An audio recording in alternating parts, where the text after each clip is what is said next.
Unless we make something of our potentials, they do not really exist. There's a delusional comfort that we all have in knowing that if we put our minds to it, we could do it.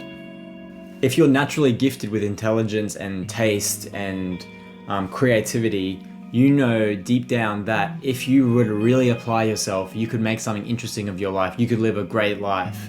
And that thought makes you feel warm and fuzzy inside. It makes you feel like, well, even though I haven't done it, I could do it if I was trying. That thinking always made me feel superior to someone with no potential, until I realized that there's no difference between someone who has potential and someone who doesn't have potential if neither of them do anything. There's a version of this story, a sad version, where you and I get to the end of our lives and all we ever did was talk about how we could do it if we tried. How, if I apply myself, I'm gonna make some cool stuff. I can't wait, it's so exciting. Then you get to the end and you never actually did anything. So you might as well not have had any potential. You might as well not have had intelligence or creativity or artistic visions or anything like that, because it never eventuated anyway.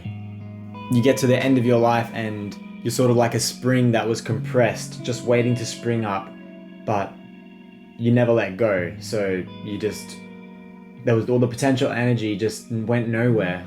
I'm gonna read a Theodore Roosevelt quote from a speech in Paris in 1910.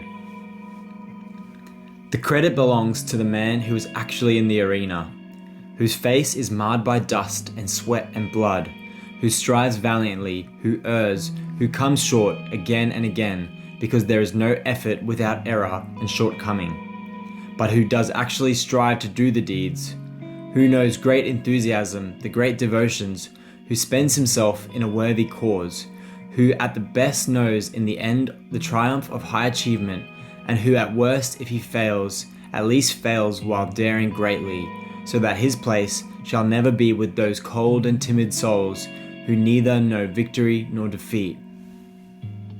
The other version of this story is one where you actually acted on your potential and you made something.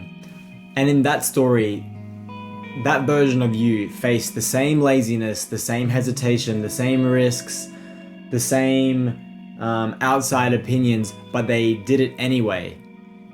They proceeded regardless of all those things because they knew that the alternative, which is not doing anything with it, was way, way, way worse than trying and failing. That version of you couldn't be bothered as well, but they dug deep and they tried and they pushed through and they had consistency. They had fear as well, but they had the courage to overcome the fear. It's not that the people who make it in their creative endeavors and their dreams are the ones who had no adversity. They're the ones who do things through the adversity, irrespective of the adversity. So, is there extra pressure on you because you have potential? Yes. Would it be better to live a life with no potential? I think no. You'd rather have potential and have pressure and have a reason and a purpose and a drive to do something with your life than never have any kind of potential to use at all. So don't view it as a curse, view it as a gift, and act in spite of the laziness and the feelings of, I don't really want to do it today, I don't really want to do it today. And that's the only way that you can release that spring and see what happens with your life and release that potential. But ultimately, that question is for you to answer. Would you rather have been born with no potential and not make anything, or would you rather have been born with potential and have a challenge ahead of you? So only you can answer that, and let your intuition answer it for you. I hope you liked this video. I'm very passionate about this topic, so leave any comments. I'm happy to discuss. If you want to get these, this is an old version of my weekly newsletter, so if you want to get them up to date on Saturday mornings, just read them. It's like 2-3 minute read. You just subscribe below. It's free. You just get on an email list, but I don't send any ads or anything like that. So yeah, that'll be awesome. And if you want these in video form, then just subscribe and like it. In the newsletter, there's also music recommendations and movie recommendations. So if you're interested in that, the newsletter might be for you. So yep, thank you. See you next time.